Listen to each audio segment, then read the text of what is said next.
It's Chant It Down Radio with your host, Lewis, the people beyond. Break it down, chant it down, look. Break it down, chant it down, look. Break it down, chant it down, look. Break it down, chant it down, look. Well, some days I just got to do regular life, and I sort of forget some of the things going on temporarily. A few days ago, I was going through the day, and I started to feel really out of it. And then I remembered that the skies were covered with this thick, wispy haze. And I remembered for the 100,000th time that we were being sprayed against our will, without our consent, and it affects every living creature on Earth. And all over again, I remember how massive these operations are and how serious and dire the situation is. So that's why I brought back on the show Michael Murphy, creator of What in the World and Why in the World Are They Spraying?, the most influential, well-done films into chemtrails and geoengineering. And he's ready to do a third film, but needs it kickstarted into action at this crucial time period. So I welcome Michael Murphy back on to Chant It Down Radio. Welcome, Michael. Oh, thanks for having me back on. Of course, I miss Hawaii, but I'll be back soon. But, thank you for covering this issue. Unfortunately, it seemed to ramp up, but I have some good news in terms of activism. There's a lot going on behind the scenes, and I think this is the year that we're going to see a lot of activity within the movement, within legislation, to block geoengineering. And also I'm working on a third film named An Unconventional Shade of Gray, and it's a look of the issue of geoengineering, or many people call it chemtrails, and how it affects this issue called climate change, and what it really means for our future. And we're very close to experiencing attempts at creating legislation. So legislators around the world are working on forming this global body, UN-based legislation that will greatly change the way that we live our lives, and including this could include the legalization of geoengineering programs, which is being stated to mitigate global warming. So the idea is by putting these chemicals into our sky, or these metals into our sky, it will actually reflect sunlight back into space and thus cool the planet. Those models are obviously flawed because there are a number of studies, including some by NASA and other universities, that indicate putting an aerosol in the sky, it will temporarily cool the planet. You'll notice on a nice warm day, or if you go to the beach and then they start spraying, when that sun is blocked, the temperature drops about 7 degrees. But as we know, clouds also trap heat. So at nighttime, the highs go up, and we've seen an increase in nighttime highs, since the full-scale deployment of these programs, which, are said to have been about 15 to possibly even 20 years ago. We've seen, a lot of consequences happen, both environmental and a lot of human health implications. But this next film is going to be a call to action, and it's also an attempt to block legislation. And as we said, there's a Paris climate meeting, and what scientists are trying to do, they're trying to pass legislation based on this issue of climate change. And I think it's to those of us who are aware of this issue and have been watching the weather, there's no question that our weather is changing. And unfortunately, the geoengineering changes our weather, which we'll get into hopefully in the interview. But what they're using that, and the ice that has melted in the Arctic, it appears that a lot of it's coming back. However, there's no question that the ice has melted, and they were using these two things as proof that CO2 causes climate change. And those of us who are aware of geoengineering are aware that the Arctic has been geoengineered for a deliberate goal to melt the Arctic. I'd like to get into that. And we know for a fact that geoengineering is changing our weather, as we discussed in Why in the World Are They Spraying? So there is no proof that CO2 creates global warming. There is no consensus.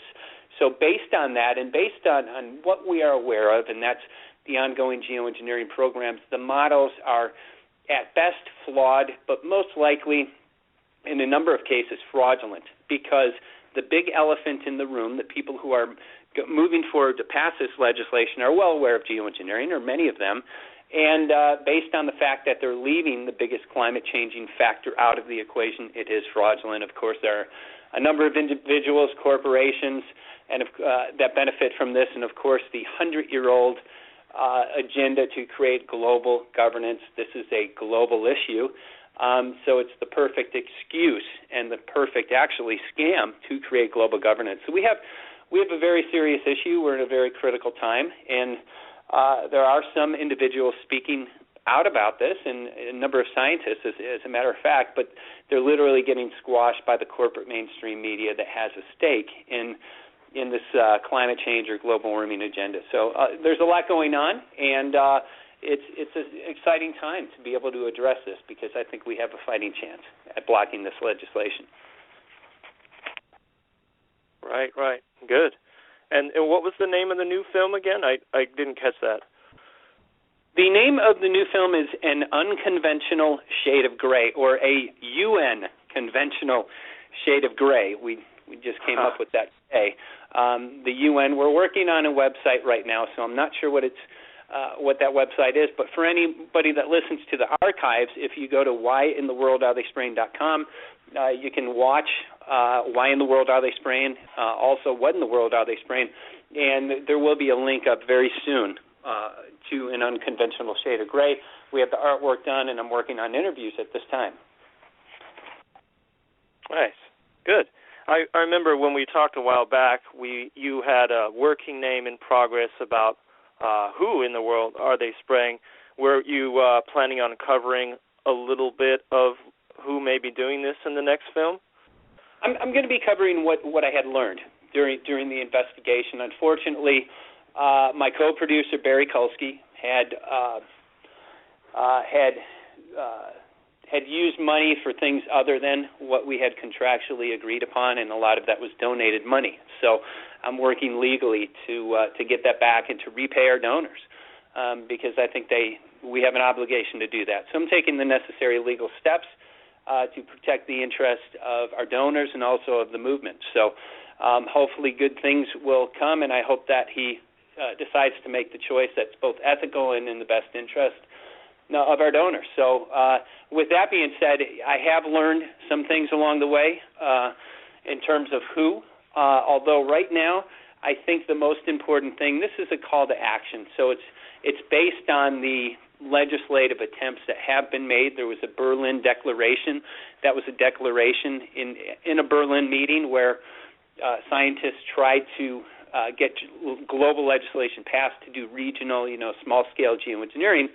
We had a couple of activists that went into those meetings, spoke about geoengineering, their concerns, and I think their actions helped to block this legislation. Of course, they're doing it, but we do have, because the programs are illegal right now, if we do our work diligently, we can get them stopped.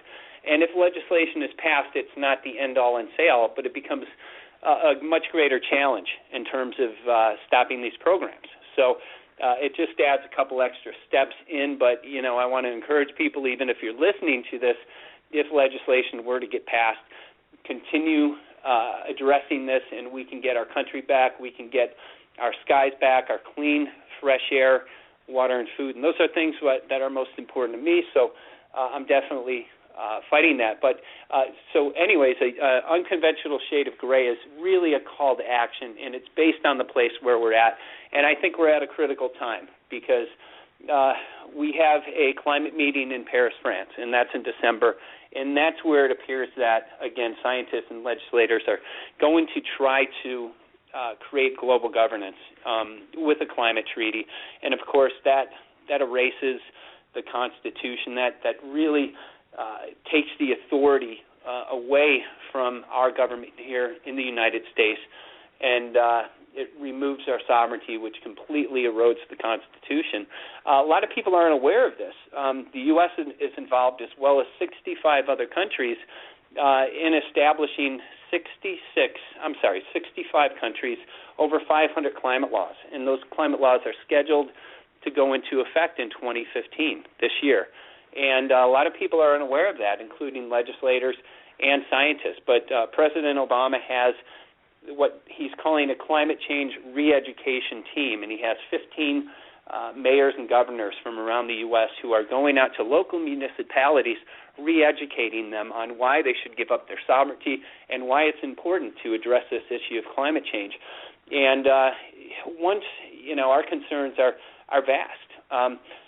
First of all, there is no proof at this time. It has not been proven, and there is not a consensus on the so-called science of global warming. People say CO2 causes global warming. That's absolutely untrue and unproven at this time. So to base legislation on this, on something that's unproven, that would fundamentally change the way that we live our lives, is absolutely, it's not only un-American, it's not only unconstitutional, it's blatantly wrong. And my concerns are this: if the local municipalities give up their sovereignty, if they buy into this climate change agenda, and I'm sure the UN and the powers behind it have a lot of incentives for our local governments to do this, once the UN gets their tentacles, or global government gets their tentacles into the local municipalities, they essentially give up their power. And I think if we allow this to happen, which we won't, but if we were to allow this to happen, there might be a time where we go to our senator or we go to our member of Congress and we say, I want you to address this issue of geoengineering, and they might say to us, it's out of my jurisdiction. It is out of my jurisdiction. I think we're dangerously close to that event. And another thing that concerns me, based on the fact that geoengineering, which again causes the climate change, it definitely has been used, which I'll get into in a second, to melt the ice in the Arctic. I just wrote an article called Geoengineering and the Deliberate Melting of the Arctic. So based on the fact that it absolutely has been used and it's being left out of climate models and being removed from the discussion when we're talking about climate change, it is fraudulent. And any time a government is built on anything but solid truth and integrity, it's built on a shaky foundation. And you better believe if people's lives change, this is a lawsuit waiting to happen on a number of different levels. And if that happens, my concern is that this new government, which again will considerably reconstruct the way that things are run in terms of governments and legislatively, and if that government comes down, it could literally destroy the economies, it could destroy the national security of every country on the planet. And I think just the fact that they're moving forward to build this government based on a lie, based on fraud, I have great concerns about our future. And that's why I'm that's why I'm very aggressive in terms of dealing with this issue and attempting to block this legislation. Yeah, that's so crucial. I love how they act like they're not doing it or it's not going on. I think I read it was some kind of a whitewash. I think it was actually the CIA article that they were releasing that nations like Russia, North Korea are controlling the weather or attempting to control the weather. And I mean, it's pretty laughable when you think, and then, of course, mostly it's these NATO countries which are involved in this whole agenda. And then it also brought to mind it was something the military had an agenda by controlling the weather by 2020. Does that have anything at all to do, or they were going to have a patent on the weather by 2020, does that have anything all to do with the summit coming up in France? Yeah, I mean, yes and no. It's actually owning the weather by 2025, and that was a stated goal by our military. 2025. Can control the weather, and basically it's a blueprint. So it talks about various ways through geoengineering to control our weather. Some of that was by spraying black soot into the atmosphere and even putting nanoparticles into the atmosphere, or smart dust, so they would call it, so it could move storms and produce weather fronts in certain areas. So it essentially is the blueprint for the technologies that they had when that was written. And I believe it was back in the 1990s. So yes, I mean, that was essentially the work that they spoke about the technologies available and what their goal was, and I believe that they achieved their goal a long time ago. So it's not controlling the weather by 2025. I believe they've had a great harness over the weather, including Scott Stevens, 25-year credentialed weatherman who was in Lining the World Are They Spraying? And when I asked him, it was interesting. I asked him, how much of the weather do you think is natural? And he looked at me and he said, I don't think any of it is. And at the time, that was kind of a far stretch for me to believe. And I didn't buy it at that time. But the more that I study, the more that I look at this, and I've been watching the weather fronts, I look how the chemtrails or the aerosols, how they interact with our sky and the storms that come in. I firmly believe that there are obviously some natural components. So the idea is to work with the natural patterns. For instance, if you want to, work a storm and develop a big storm or develop a lot of precipitation in one area, you're going to work with a storm front. You're going to seed that cloud, right? So you're going to build that storm cloud. So they work with nature. But in terms of weather being 100% natural, there's no question that our climate is been manipulated from top to bottom. We have programs such as HARP. We have the ongoing geoengineering programs, and now we have something new, which Bruce Douglas in Maui calls chem bombs. And when I was living in Maui, Bruce would call me up and he'd say, "Hey, good morning, how you doing?" He said, "Watch about 1 o'clock. You're going to get hit with a bunch of aerosols in the sky." And I was like, "What does Bruce know?" He couldn't possibly know this. Sure enough, 1 o'clock, aerosols, the wispy type clouds that we've seen the trails turn into. So day after day he would call me up, and sure enough, he was right on. Every time I said, "What are you doing?" He said, "Well, I'm looking at satellite." And he said, "I'm watching these anomalies, and they're not trails, but they appear to be explosions." And he has infrared satellite imagery, which has different colors, which indicates the reflectivity. So let's say if the reflective part would be a bright red or a green or something, less reflective would be yellow, or even black and white issue. So he saw these anomalies that would just grow out of the ocean, and we knew it was aerosols, but we knew it wasn't chemtrails. So we've been watching these very closely. Bruce actually, between a flight from Kauai and Maui, saw them spraying, literally dispersing from a ship. So what they're doing is dispersing aerosols, again, from a ship into the upper atmosphere and getting aerosols into our sky. So chemtrails, while it's a very good descriptive word, it's a very small part of the story. So in an unconventional shade of gray, Bruce and I are going to be chartering a jet, and we have a collection device. And when we see these anomalies, we're going to look at it, we're going to record it, them spraying, and we are going to sample this. And this is a very important part of bringing truth, and also, I'll talk about my lawsuit in a minute, but it's a very important part of the issue of geoengineering, because if you talk to government officials or scientists and you address the issue of chemtrails or geoengineering and show them pictures, they tell us, they come with their plausible deniability, stating that what we're seeing is simply condensation trails. And as you know, and as many people are aware of, condensation trails do not persist very long. Some of them do persist longer. However, it's very similar to your breath when you breathe in cold weather. You can see your breath, and that quickly disappears. You never see somebody walking down the street and a trail of breath, 4 blocks behind them. It's just not the principles of water vapor. So anyways, the plausible deniability is that what we're seeing is simply condensation trails. The chem bomb test is what we're calling it right now, or atmospheric disbursement test, will remove that plausible deniability. It will give us absolute proof of geoengineering programs, and it's going to completely change the dynamics of our movement. So this is a very important step that we'll be taking, and we're going to record this in the film. We're not being very public about it, but I guess now that it's out there, we can get public about it, and, we'll bring the results in.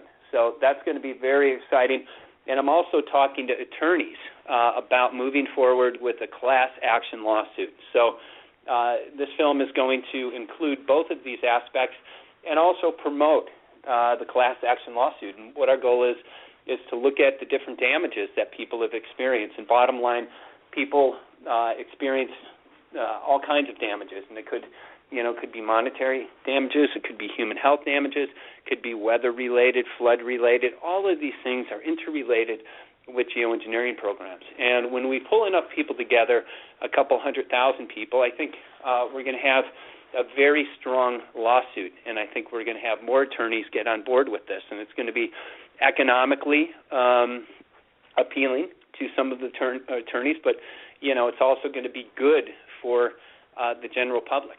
So, and it's going to be a step closer to actually stopping these programs, because the people behind it, if they are liable for several $1 billion a year, which they cause probably more than that in damages per year, I think there's going to be pressure on them to change, and that's what we need to do.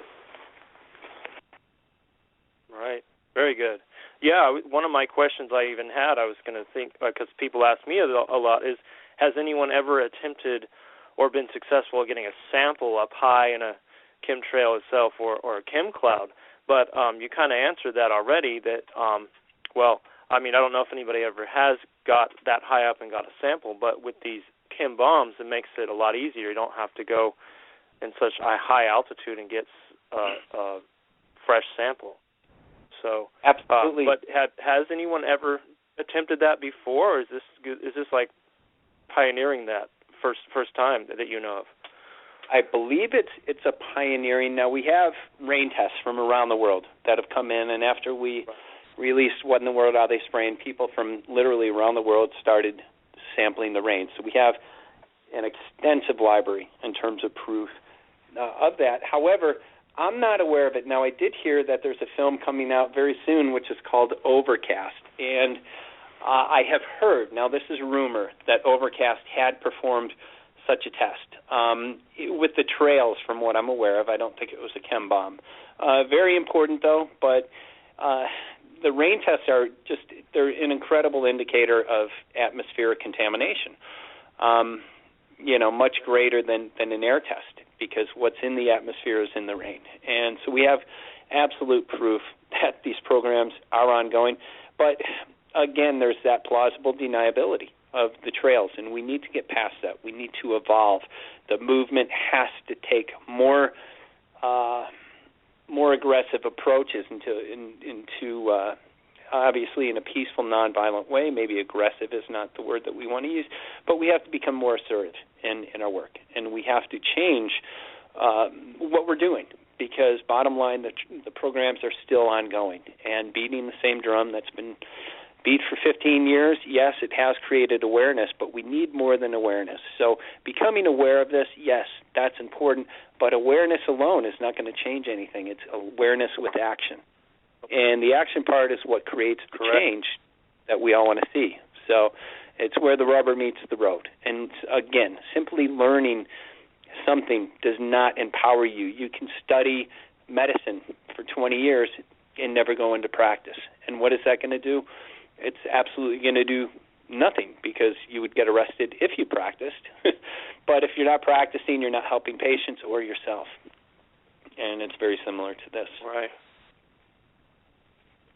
Yeah, I was thinking, because, there's a lot of people that may know about it. I've heard about that before, but that's it. They're not putting it into any sort of action. And what I want to know is, why aren't, for example, people that know about it in religions outraged by man playing God and destroying God's amazing planet, or where are all the die-hard environmentalists that should be making this their biggest priority? I mean, even how all these environmental groups are so worried about carbon, but just from a layman's point of view, looking up at the sky and seeing, not even knowing what it is, just seeing the amount of pollution coming out of planes. I mean, you would think that these diehard environmentalists would be outraged just by that itself. That's where I see these people are missing they're missing action, and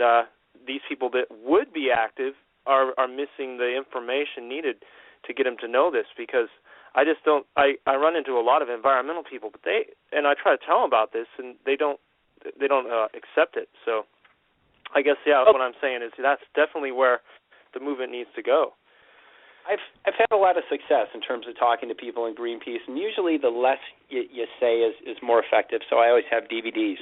We encourage everybody who orders a DVD to make copies and hand out for free. whyintheworldaretheyspraying.com. But so when they're out in the streets, just the other week when I was downtown, or a couple of days ago, I think it was, I just handed one to a Greenpeace person. But bottom line is this: Greenpeace has the market cornered. They have millions, if not billions of dollars coming into their funding. And with that creates power. It creates the ability to advertise. It creates the ability to have influence on the news. So there's a lot of power in that organization. Bottom line is people believe what they're told. And Greenpeace has been politically compromised for a very long time. And when the big funding comes in, the big corporate funding comes in, there are large corporate interests that have a huge stake in this global warming issue. Literally, we're talking about a potential transfer of billions or trillions of dollars over time, definitely billions of dollars per year. So there's a lot of money and there's a lot of power involved with this. So that money and power has infiltrated our environmental groups. And essentially, are they bought and paid for? You better believe it. You better believe they're bought and paid for. But with that, they have the ability to form campus clubs. They have the ability to use propaganda through the media, through TV, through movies, through Hollywood. So literally that has a lot to do with the success of these programs. And here we are, operating with the $20,000 a year budget, if that, and we've made a lot of progress. We've made a lot of progress in just literally a drop in the bucket compared to these big guys. So a lot of it is funding. And, what we have to do and what I would hope we would do is pull together our resources, and become active. And if you can't pull together resources, become the activist yourself. Bottom line, millions of people, we estimate well over 10 million people have seen my films. If I had a dime for every person that watched it, we'd probably be on Capitol Hill right now, with a lobbying group.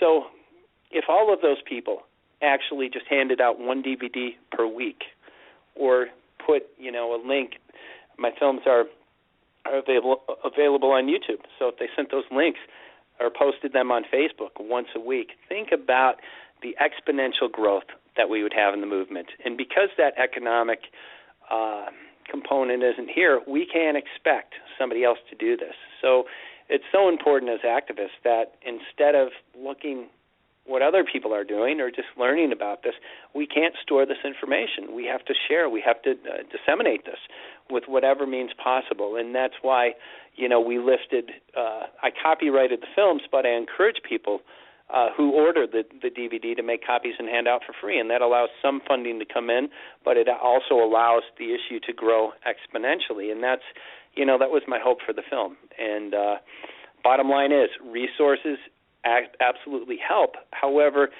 what's important is that collectively, we move forward individually but collectively. So we take the issue, we take the tools that we have, and we get those out to all of our contacts. And, I recommend in activism sometimes because we're aware of this knowledge and we have, we've studied it so deeply. We know, a lot of components to this. And it's because it's interesting to us, we want to tell people in our circle or people in our families, everything that we know about it. And that can be damaging, sometimes. So what I found in my activism, depending on who I'm talking to, you really have to know your audience or know who you're talking about. If it's somebody walking down the street, sometimes I'll say, hey, oh, nice day. Yeah, how's the weather? Oh, it's a little chilly today. I said, well, hey, why, right? Well, some people say there's this thing going, geoengineering, that's changing our weather. Have you heard about it? No, I haven't heard. Oh, here's a DVD. Check, great film. Just check it out. It was very interesting. And then I shut my mouth and leave. And sometimes I'll run into those people, and they'll say, oh my God, I saw that film. I totally get it. I'm like, please, take the DVD that I gave you, share it with somebody else. Continue to pass it on. But my point is, sometimes saying less in our activism is more effective. But if they want information and you have information, I think it's really important, to use the information that we have wisely. Yeah, absolutely. Yeah, I totally agree. And sometimes you like you said, you have to know your audience. And some people,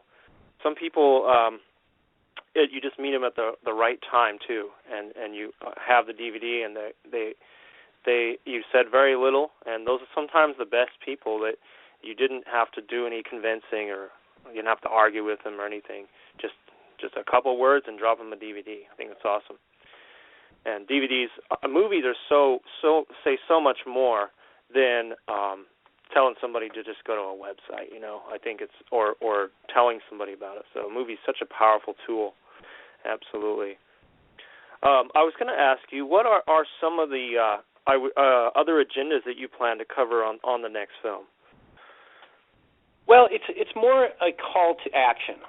But in my concern, again, is this legislation and the global climate treaty that they're trying to form. So, which, again, is based on CO2 being cause of climate change, and that is not proven. So to take away my sovereignty, to monitor me, to remove a lot of my freedoms, hey, I'm an environmentalist. I do not believe in pollution, but let's not change and reorganize government based on something that's unproven, and including geoengineering. So, again, geoengineering is the idea is putting reflective material or chemicals into our sky to reflect sunlight for the mitigation of global warming. Absolute lie, first of all, but it's their excuse, and a lot of people are willing to accept the negative consequences of geoengineering if they're looking for a solution to a perceived problem. And that perceived problem now for about 43% of the population is this issue of climate change or global warming. So they're looking for a solution, and it's a solutions-based argument. Unfortunately, it's based on fraud. It's a flawed and fraud model, and that is what they're using to attempt to legalize the controlling of our weather, the consolidation of power. So it's really exposing that, the flaw on both sides. On global warming, global cooling, I tend to think it's cooling because it looks like the Arctic ice is coming back, even though they're geoengineering. And what's interesting is we have this polar vortex in the Pacific. We have this ridge of high pressure that's diverting the jet stream up north. And what it's doing, right now I'm in Chicago, so it's pulling all this Arctic weather, because if you divert a jet stream up with geoengineering and bring it into the Arctic, that jet stream has a natural desire to rebound back, just like a river. If you divert a river, it's eventually going to go where it wants to go. Same with our jet stream. So it's pulling all of this cold weather into the Midwest. I was on a radio show, 2 weeks ago, and they had Arctic weather in North Carolina. It's like below zero in that region. But 43 degrees, 47 in Anchorage, and up towards the pole, very warm. What's going on there? Well, the climate change agenda, which is based on this idea of global warming, is largely based on melting of our Arctic. And I spoke about this earlier. I wrote an article called Geoengineering and the Deliberate Melting of Our Arctic. And what was interesting, I looked into this climate change thing a little bit, and I looked back into the 70s, and there was this scientist named Stephen Schneider. And Stephen Schneider, back in the 70s, started saying, oh, my God, we have a coming ice age. We have to melt the ice in the Arctic. It turns out there were resources in the Arctic, 13% of the world's undiscovered oil, also shipping lanes. What's interesting is we appear to have a new Cold War that's happening. There's Russia, Japan, and the United States, and they all have their militaries in the region. And it looks like they're fighting or jockeying, trying to position themselves to be the superpower up in that area, and that's all a result of the ice that has melted in the past. Well, it looks like it's coming back. But getting back to what I was talking about, which is very interesting, so this guy Schneider spoke about a couple of ways to melt the ice in the Arctic. They're not talking about this, right? He was talking about, number one, he was talking about spraying black carbon on the ice up in the Arctic. And the idea is black carbon will coat the ice, giving it a black coat. That black ice will actually absorb the sunlight more ice will melt. Guess what? We have pictures of the Arctic, which is completely covered. It's completely black, that ice in that area. They say this is coming from China and coming from forest fires, although I've seen no scientific documentation. That sounds like a good theory, but we have papers that show that they have sprayed black carbon for geoengineering purposes. Well, anyways, he had another idea. He spoke about detonating nuclear weapons in that region. It come to find out that Russia has detonated over 121 nuclear bombs in that region. Of course, that creates heat, that creates ice melt. Very interesting. And then there was this idea of spraying chlorine in the atmosphere to destroy our ozone. Even though geoengineering alone, anytime you put a particulate or an aerosol in the sky, it's going to shred our ozone. But chlorine is very effective at shredding our ozone. And the idea was to take away our protective layer so that the sun would melt that region. So we have a huge ozone hole up in the Arctic regions. Why? Because they're trying to melt the ice. And, of course, we have this polar vortex that I was talking about. And the reason I think they're so aggressive, it appears that the ice is coming back. And this 15, 20-year-old stage of propaganda is based on global warming. And if the ice comes back prior to this treaty in December, guess what? Their agenda is going to be down the drain. So they're definitely diverting the jet stream into that area, again bringing warm air, trying to keep it warm so that the ice does not come back. It looks like old man Mother Nature is succeeding by keeping that region cold because a lot of the ice is coming back in that region. So the more that comes back, the more that their agenda is threatened. But that's the reason for our adverse weather conditions right now, many of them at least. And there are a number of other objectives that can be achieved by geoengineering programs.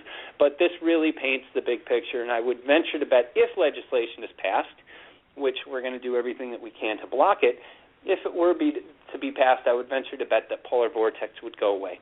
And we would see the ice come back, and then geoengineers could say, look what we did by taking your money. Look what we did by spraying chemicals into the sky. We saved the planet from global warming. Give us another $6 billion this month so that we can save you guys. However, if it's proven, which I think a lot of data is coming out, that the planet is not warming, then their agenda is threatened. So I think it's a time issue, and I think we're very close to this coming to a head. And again, that's why the film, to me, is my most important film. There was the films that gave the base knowledge of this information, very important, but nothing that really had a foundation, or should I say a structure, for us to move forward with. And I'm going to be providing that. And getting people, we're also having a march in France. So we're going to have a protest, a march, which will be on the website, which I don't have yet. But again, if you go to whyintheworldAreTheySpraying.com, you can get a link which will be available very soon. All right. Well, that's good. And then this film is like the motivator film. It's the push to get people up. One of the things that personally gets me motivated, besides, I mean, all of it does, the changes in the weather and the things, but is the health impact of all this. To know that what they're spraying is in our bodies, and you know, the fact that that's poisoning us on a daily basis should get people up off their feet too, because that's like direct assault every day. Even when they're not spraying, it's still on plants and things you walk by, and it gets in your body. You know, that to me also really, and I think for a lot of people, they feel like, ooh, there's something that's being put in my body like that. That's disgusting. So that's a great motivation too, is the health impact. I was wondering when they spray, I feel like sometimes I feel like I've been doped. I've been poisoned. And some days I don't feel that with certain spray. But do you think that when we are being sprayed, are we experiencing heavy metal poisoning, or is it more than that? Or what is your take on that?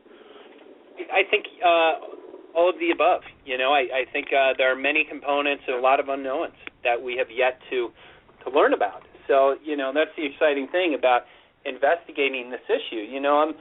I'm said to be one of the world's leading experts on this issue, and I wake up in the morning thinking, how much am I not aware of? How much more do I have to learn? Because while we know a little bit about it, there are many objectives that can be achieved by putting aerosols into our sky.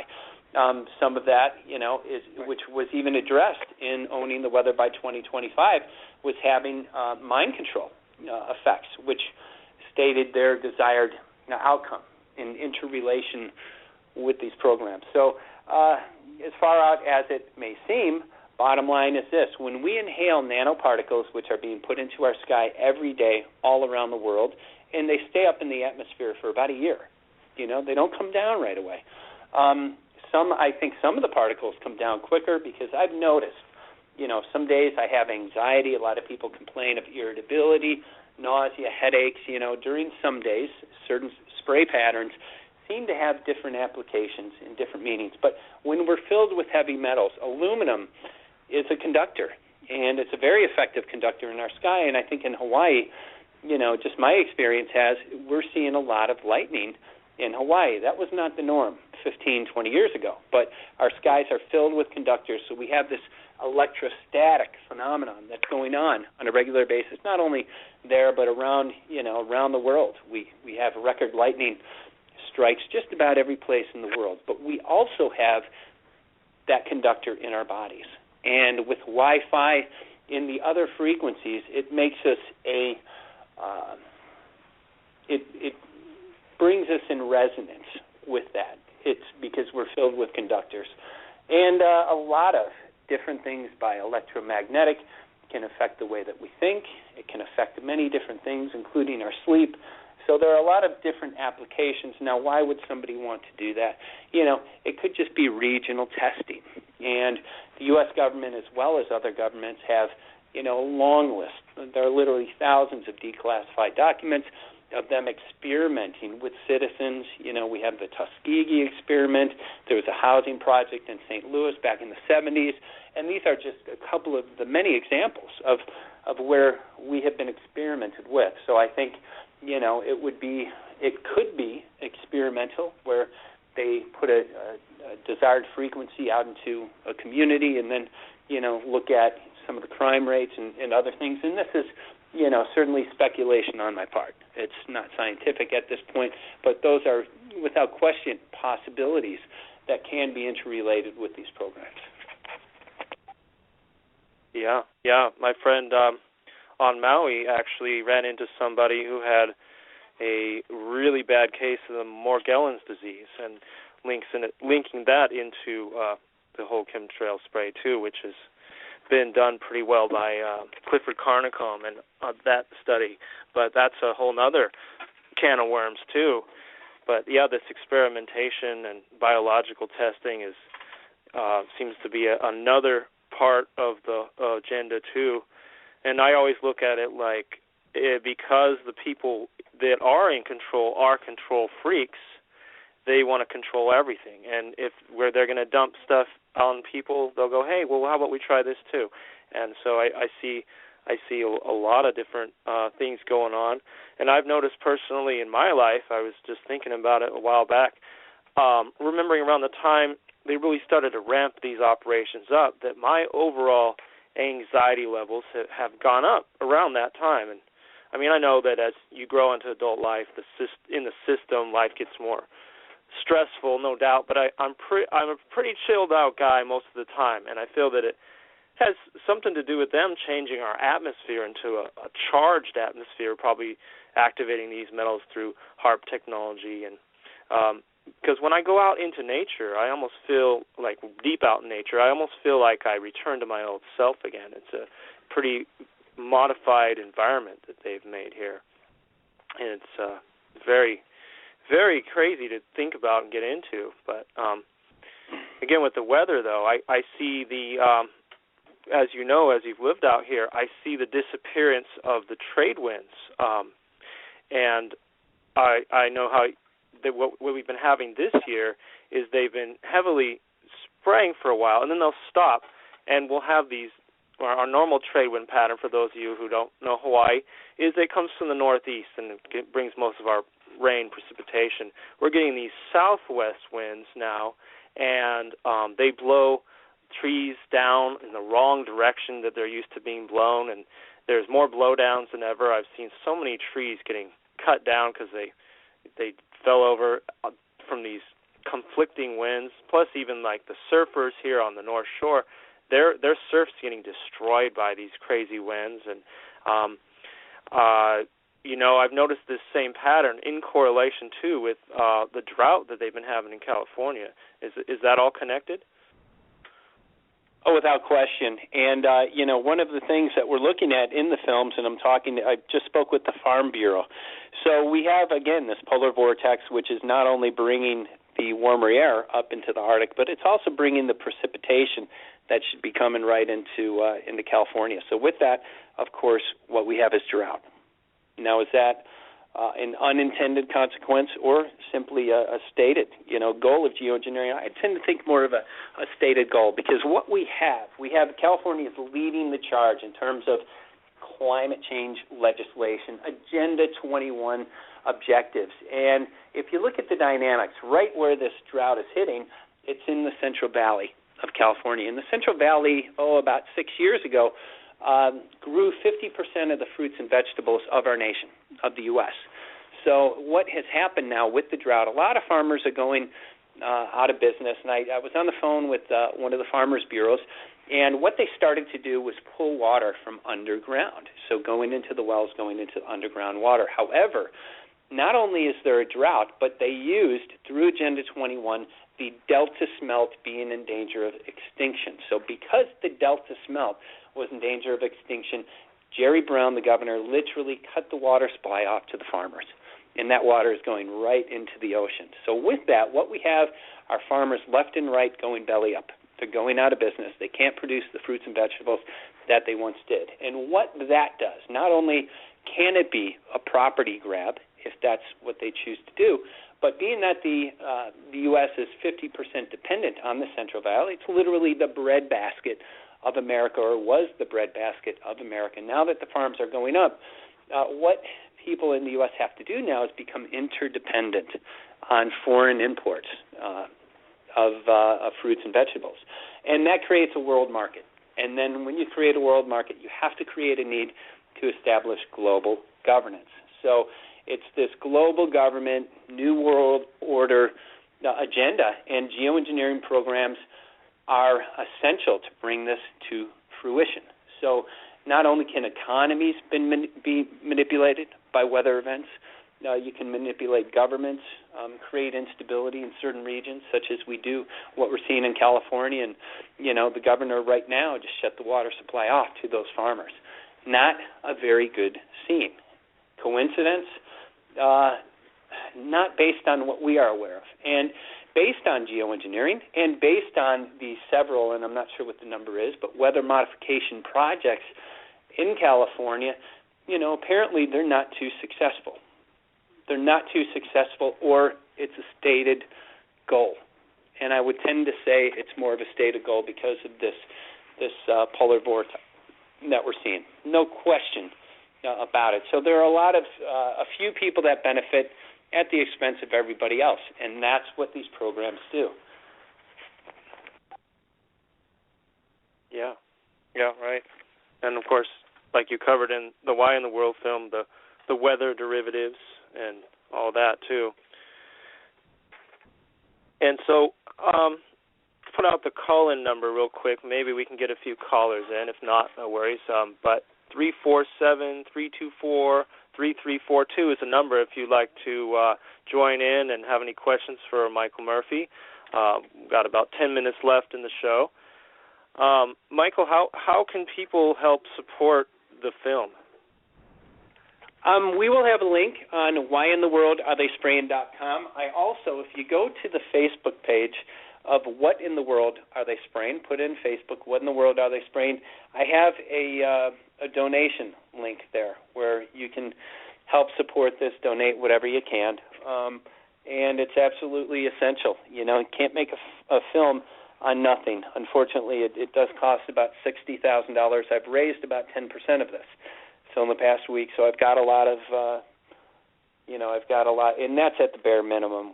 60,000 is probably very conservative. So we're getting there, and I'm moving forward as best I can with the resources. But I think, you know, for me, this is absolutely a rush, you know, to get this out. And my goal is to get it out by October before legislation and really have an impact on creating that. Because if we don't, if we fail to stop this, if we turn our head, I think we're looking at some extremely challenging implications in the future, both politically, economically, human health implications, and environmental. So it's time for us to stop this. And, you know, hey, if you have $1, that would be wonderful. If you have more, that would be great, too. I think the key is for all of us getting involved. And please, you know, the films are available for YouTube, available for free on YouTube. Please send links out to the film. Send it, post it on Facebook. Also put it out to your email list. WhyInTheWorldAreTheySpraying.com is the website that you want to go to for a link to the film. And also ordering a DVD helps me to continue living and helps to fund projects. Yeah. That's important. I mean, this is a move. This is like, it affects every living thing on Earth. I couldn't see anything more important than getting this stopped. I mean, it affects the weather, which affects, of course, all of nature, every living creature on the planet, and it's going strong still on their level. So we just need to get the awareness out. 100%. I had a question here from an email somebody wrote me for this interview, and they asked me, why does it feel like you're in a microwave heat when they conduct this spraying, when the sun shines through it? Why does it feel where our ozone is being shredded? So bottom line is, without the ozone, our UV indexes are going up. So many people realize, you know, when you go out now into the sun, it feels much hotter than it did just 10 years ago. And that's largely because of our ozone, but also we have these programs. We have reflective particles throughout our sky, and that can magnify the sun as well. So it could be a little bit of both going on at the same time, but there's no question. That was a very good observation. Thank you for asking that question. Yeah, I mean, I know what the person's talking about too. When they do this spraying, I kind of feel like, sort of like I'm heating up from the inside too. It's a kind of a weird metallic kind of heat, electric heat almost. It feels like different. And I remember how that felt when they first started doing this big time. I mean, I got aware of this around 99, so I've had some time to kind of, you know, watch and feel and all that. And I remember thinking how different the heat felt from years before, when I didn't think they were doing it as much. At least I didn't notice that they were doing it that much. But I suppose they started these programs full on mid-90s or so. What do you think? You know what, I think a little bit before, and that they definitely probably full scale, but they've been going on, no question about it, since, you know, the 70s. I don't think at the, you know, rate that we're seeing right now, but yeah, so probably full scale was probably the late 90s, but they started, you know, probably in the 50s, probably in the 60s. Nowhere close, though, to the, you know, at the rate that we're seeing right now. Yeah, I know. I was looking recently. It's crazy how much they pump the imagery of for us to get used to this type of fake clouds. I was just looking at a condo going up here in Honolulu. They're going to build 34 new condos here, huge high-rises. It's kind of crazy. But they had a picture, an artificial picture, you know, before they build the building of this, what these towers are going to look like. And in the background, they had all the chem clouds in the background. and they were obviously computerized in. So it actually goes down to a level, it seems, of advertising even and commercials. I was looking at a background of a Mr. Peanut ad, and it had cartoon drawn in trails and actual fallout and everything. It's like goes down to a deep level to get us deep in our psyche to just accept this type of cloud cover. Are you seeing that on a mass scale too? Oh, absolutely. The reality is it's unfortunately become the norm in our sky. So are the advertisers putting that in deliberately, or are they just, is that a normal sky in them? And I think it's a little bit of both, probably. So I don't think everybody's in on this grand conspiracy, but there are certainly people who are. And that's just not even questionable. So, when some of our people who are 20 years old, just getting into the corporate world, probably moving forward with artists, that's the sky. Those are the skies that they know, and that's normal. So they might be naturally putting those in. However, there are some, there is without an agenda to definitely, make this normal and desensitize us to this so that we don't question, why are the skies looking like this? Right. Well, it looks like we're just about out of time. Thank you, Michael, for coming on and sharing the new film with us. And everybody out there, support Michael and his work and watch What in the World and Why in the World Are They Spraying. Copy discs, hand them out, and spread awareness like never before. Did you have any last words to share, Michael, before we go? Well, I just agree with you. The important thing is not to take this message and bundle it up. Let's get this message out to the public. And this is our future. It literally impacts every aspect of our life. So, no question about it. We've all suffered damages. And the more that we get involved with this coming class action lawsuit, the more power we will have. And we have power when we come together collectively. So there are many attempts to keep us from coming together. We have to rise above those and unite with this issue, and it's happening. So I want to thank everybody, for listening, for getting involved, and not only for the past support, but the future support and getting this message out and taking action within this. So please check up on our websites on whyintheworldaretheyspraying.com. I'm going to have a link of the class action lawsuit and the call to action in Paris, France, and some other important and empowering components on this website. So it's not only going to be a website for the film, it's going to be a regular update in terms of the call to action. Right on. Thank you so much, Michael. His name is Michael Murphy. He's whyintheworldaretheyspraying.com. Check it out and get active. All right. Well, we'll have you back on the show again, Michael, right when you get the film done, and we'll promote it. Great. I really appreciate you. Everything. All right, brother. We'll stay in touch.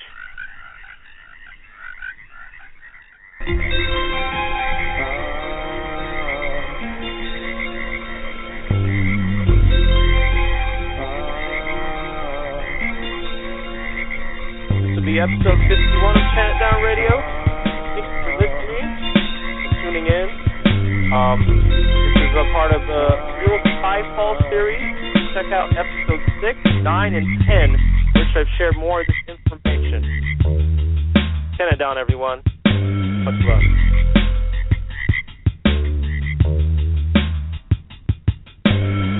Right here, you get farther. Mountains, streams, and warm ocean water. Found relief, my focus is stronger. Boundaries are broken in progress. How you think depends on how caught up. Doubt your dreams, defeat your high calling. Boundaries high within the green forest. Now it's time for us to move toward it. Out right here, you get farther. People beyond.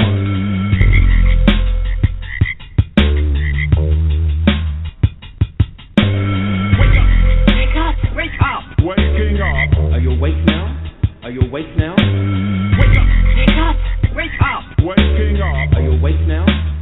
Are you awake now? To